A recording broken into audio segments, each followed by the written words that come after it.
নবীর ডানে যে নবীর বামে যে নবীর সামনে যে নবীর পিছে যে নবীর উপরে যে নবীর নিচে কোনো গুনাহ নাই।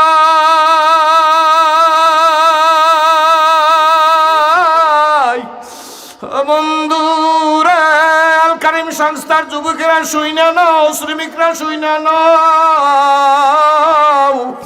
সেই নবী আমার বলেন আয়েশা কোরআন শরীফের বিভিন্ন আয়াতের মধ্যে যেইভাবে আল্লাহ পাক রব্বুল আলামিন জাহান্নামের বয়ান করছেন, এই জাহান্নামের চিন্তায় চিন্তায় আমি রাসূলুল্লাহ বুড়ো হয়ে গেছি। আল্লাহু আকবার। আমাদের কি করা দরকার ছিল, ঠিক না বেঠিক জোরে বলেন?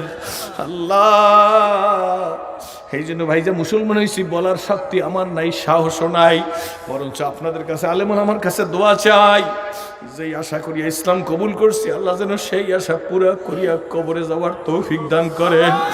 তোমরা বাড়ি যাই মারে মা ডাক দাও, বাবারে বাবা বইলা ডাক দাও।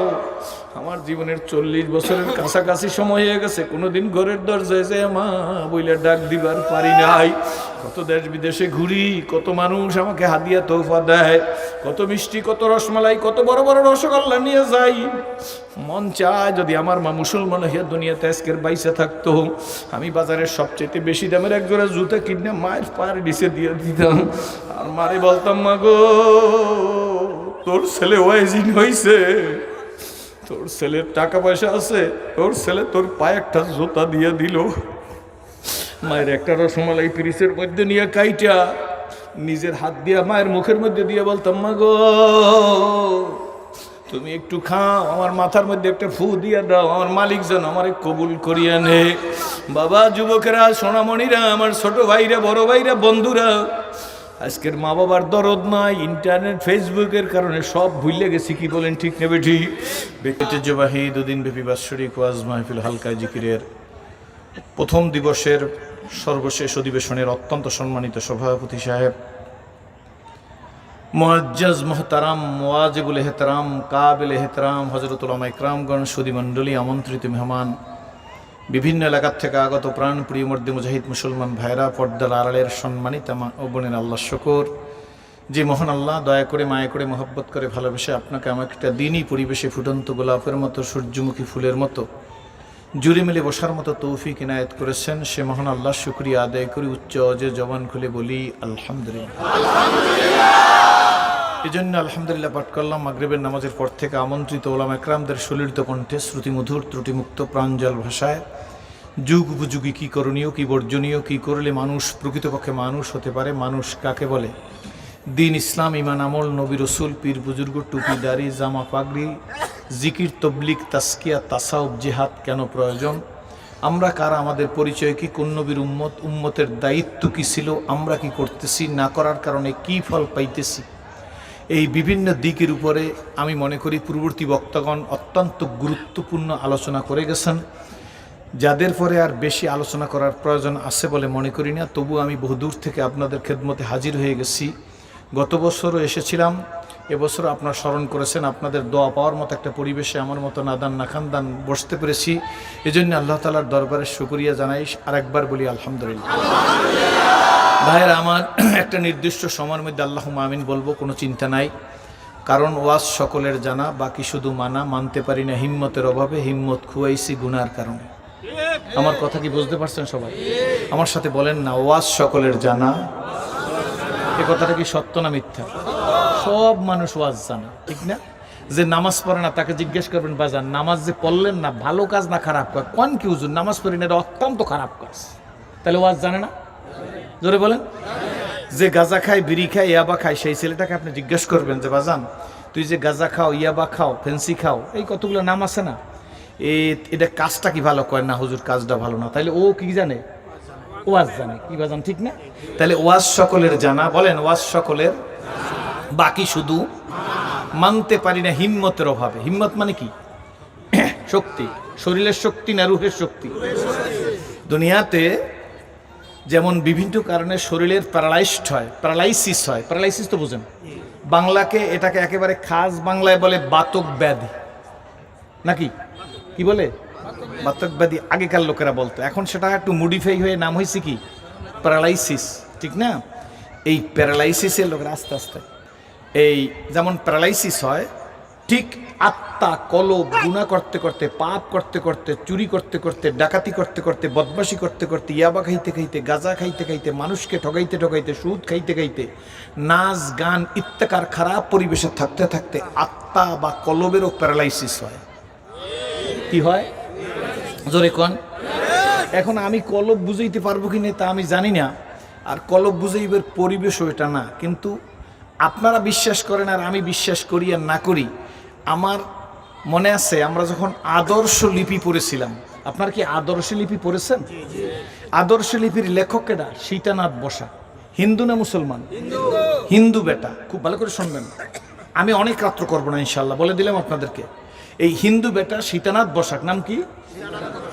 হিন্দু বেটা তার বইয়ের মধ্যে এই কথা লেখছে কিনা, একে চন্দ্র দুইয়ে পক্ষ তিনি নত্র চাইরে বেদ পঞ্চবান ছয় ঋতু সাত সমুদ্র আটে বসু নয় নবগ্রহ দশে দিক, লেখছে কিনা? পড়ছে না পড়েন না? বেশি ব্যাখ্যার দরকার নাই, ওই হিন্দু বেটার কথা। একে চন্দ্র চান কয়টা? দুইয়ে পক্ষ, পক্ষ দুইটা, আওয়ামী লীগের বিএনপি। শুক্লপক্ষ আর কৃষ্ণপক্ষ, অন্ধকার আর, আমরা তো পর্যন্ত দুই পক্ষ বুঝি, আওয়ামী লীগের বিএনপি না। ওই বেটা বুঝাইছে হইল শুক্লপক্ষ আর কৃষ্ণপক্ষ, মানে সাদা আর কালো, কয়টা পক্ষ? তাহলে বেটা আজকে রাত্রটা তো শুক্লপক্ষ, অন্ধকার, মাহফিল থেকে আসবো কেমনে? আর চিন্তা নাই, মাহফিলটা পড়ছে কৃষ্ণপক্ষে, মানে ফর্সা জ্যোৎস্না। এই কারণে জ্যোৎস্নার কারণে তাড়াতাড়ি আসতে পারবো, অসুবিধা হবে না। তাহলে উনি বলছে পক্ষ দুইটা, এটাও ঠিক আছে নি? এবারের কথা ঠিক আছে নি বাজান? এরপর বলছে তিনি নেত্র, তিন মানে তিন, নেত্র মানে চক্ষু। এইটাই মনে হয় ভুল হয়েছে, চক্ষু তো দুইটা। চক্ষু কয়টা? জোরে কন? দুইটা। কিন্তু না না, আরেকটা চক্ষুর কথা হিন্দু বেটাও স্বীকার করছে, কিন্তু আমরা স্বীকার করি না।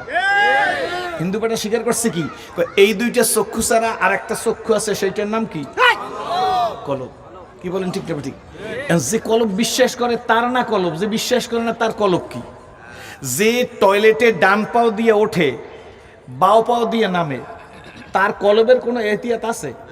যে মসজিদে বাম পাও দিয়ে ওঠে, ডান পাও দিয়ে নামে, তার কলবের কোনো ফিলিংস আছে? যে টিস্যু বা টয়লেট ব্যবহার করে না, তার কলবের কোনো সতর্কতা আছে? যে নামাজ পড়ে না, তার কোনো কলবের ফিলিংস আছে বাজান? যে রোজা রাখে না, তার কোনো ফিলিংস আছে? যে ইসলামের পক্ষে কথা বলে না, তার কোনো ফিলিংস আছে? যে তেলাওয়াত করে না, জিকির করে না, তার কোনো ফিলিংস আছে? তাকে যদি হাজারও আপনি কলব বুঝান তাইলে কোনো কাজ হবে না। কিন্তু তাই বলে তাকে কিন্তু অ্যাবাউট করা যাবে না, তাকে বাদ দেওয়া যাবে না, তাকে ঘৃণা করা যাবে না। কি বলেন ঠিক নেবে ঠিক? তাকে ঘৃণা করা কি যাবে না? গাঁজাখোর, ইয়াবাখোর, মদখোর, সুদখোর, ঘুষখোর ব্যক্তি হিসাবে তাকে খারাপ জানা যাবে না, চরিত্রটা তার খারাপ, চরিত্রটাকে ঘৃণা করা যাবে, কিন্তু ব্যক্তিকে কি করা যাবে না? আপনারা কি আমার কথা বুঝতেছেন? ব্যক্তিকে কি করা যাবে না? একটা বেদায়েতি, বেশরিয়তি, তাকে ঘৃণা করতে পারবেন না। সে যদি 90 বছর পর্যন্ত বেদায়েতি করার পরে এই মুহূর্তে সে তওবা করে আর করব না, তওবা কি আস্তাগফিরুল্লাহর নাম? না, 1 কোটি বার আস্তাগফিরুল্লাহ বলল, কিন্তু সে যা করে তা করবে, এইটা তার মধ্যে কি বদ্ধপরিকর? এটার নাম তওবা না। একবার আস্তাগফিরুল্লাহ বলা লাগবে না, সে শুধু একবার বলবে যে কাজটি করছি আর করব না, দ্যাটস এনাফ, ব্যাস তওবা হয়ে গেল। ওলামা ইকরামরা আছে, কি বলেন ঠিক না ঠিক? এটার নাম তওবা। কি বলেন সত্য না মিথ্যা জোরে কোন? সেই জন্য কোনো ব্যক্তিকে ঘৃণা করা যাবে না। কারণ আপনারা তো জানেন, শুনেছেন, ওই মসজিদের তালিমের বইয়ের মধ্যেও পাবেন, হেকায়েতে সাহাবার মধ্যেও পাবেন, পুরুষ মেয়ে, নষ্ট মেয়ে, ভ্রষ্ট মেয়ে, জেনাকার মেয়ে সেজে গুজে চিত্ত বিনোদন করার জন্য ঘর থেকে বেরিয়েছে, সেক্সুয়াল টেন্ডেন্সিকে চরিতার্থ করার জন্য ঘর থেকে বেরিয়েছে। একটু সামনে যাওয়ার পরে দেখে কূপের সামনে কুকুর জিব্বা দিয়ে নাড়াইতেছে, জিব্বা সাই সাই করতেছে, তার মধ্যে পানির টেন্ডেন্সি, পানির চাহিদা। এই প্রোস বেশ্যা মেয়েটির দরদ হইল কুকুরকে পানি খাওয়াবার জন্য।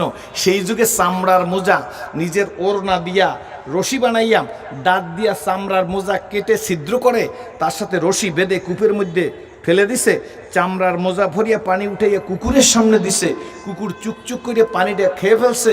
কুকুরের পানি খাওয়া শেষ, এই প্রোজ নষ্ট, ভ্রষ্ট, পদভ্রষ্ট বেশ্যা মেয়েটির জান্নাতের ফয়সালা হওয়া শেষ।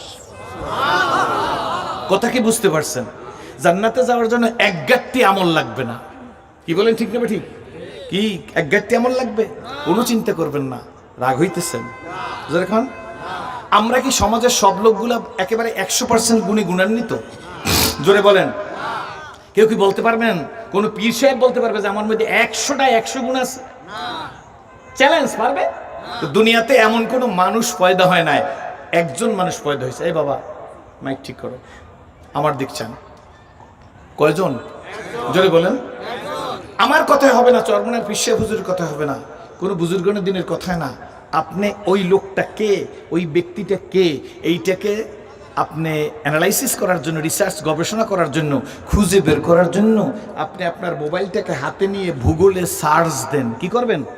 ভূগোলে সার্চ দেবেন। কি লিখে সার্চ দেবেন? Who is the best man in this world. এখানে স্কুল কলেজ ইউনিভার্সিটির ছেলেরা, মাদ্রাসার হুজুরা, বড় বড় শিক্ষিত লোকেরা বসা আছে। কি লিখবেন? Who is the best man in this world. দুনিয়ার মধ্যে সবচেয়ে ভালো মানুষটি কে? অপেক্ষা লাগবে না, 30 সেকেন্ডের মধ্যে আপনার মোবাইলে এখন ভেসে উঠবে মুহাম্মদুর রাসূলুল্লাহ সাল্লাল্লাহু আলাইহি ওয়াসাল্লাম is the best man in this world. এই আপনাকে সুবহানাল্লাহর কায়দা। কিছু হয় না, একবারে কন্ত সুবহানাল্লাহ, আর একবার কন্ত, আর একবার বলেন তো। প্রত্যেকের নামে জান্নাতের মধ্যে একটা গাছ হয়ে গেছে, আর একটা গাছ হয়েছে, আর একটা গাছ হয়েছে, আর একটা গাছ হয়েছে, আর একটা গাছ হয়েছে। যতবার বলবে ততটা গাছ হইবে। সবচেয়ে ভালো মানুষটার নাম কি? সবচেয়ে ভালো মানুষটার নাম কি? কিন্তু ভালো মানুষটার জন্য ভালো চোখ লাগবে। কি লাগবে? আমাদের বরিশালে বলে চোখ উদায়, ঢাকায় বলে চোখ উঠছে, কোন কোন জেলায় বলে চোখ লাগছে। আছে না সভাপতি সাহেব? আপনারা কি বলেন? ঢাকায় চোখ উঠছে, ওই যে চোখ লাল হয়ে যায়, চোখ উঠছে বলেন, চোখ লাগছে। আর বরিশালের ভাষা আমাদের হলো চোখ উদাইছে। আপনারা বুঝছেন তো কথাটা, বিষয়টা তো বুঝছেন। যে যে ভাষায় বলেন, যার চক্ষু লাগছে, চক্ষু উঠছে, চক্ষু উদাইছে, সেই লোকটা এই একটা লাইটের 4-5টা লাইট দেখে। ঠিক আছে নি? কয়টা দেখছে? লাইট 4-5টা না চোখে ডিস্টার্ব? আমার সাথে কথা বলতে হবে। লাইট 4-5টা না চোখে ডিস্টার্ব? তো চোখে ডিস্টার্বের কারণে লাইট দেখছে কয়টা? 4-5টা। আর যার চক্ষু ভালো সে লাইট দেখছে কয়টা? এক লোক শুধু ড্যামরার দিকে দৌড়ায় শুনছো সারুলিয়ায় আগুন লাগছে। কি লাগছে? লোকেরা জিজ্ঞেস করে, আমরাও তো সারুলিয়া থেকে আসলাম, কোথাও তো আগুন দেখলাম না। কলে খোদার কসম আগুন লাগছে। কেমনে লাগছে?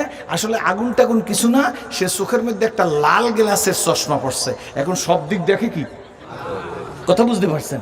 আর একজন বলতেছে, এই আল কারিম যুব সংঘের উদ্যোগে মাহফিলই হবে না, সিরাজি সাহেব এসে ফিরিয়ে যাইবে, এই হাবিবুল্লাহ সিরাজি সাহেব ফিরিয়ে যাইবে, এই অমুক বক্তা ফিরিয়ে যাবে, কোনো লাভ নাই। ব্যাপার কি?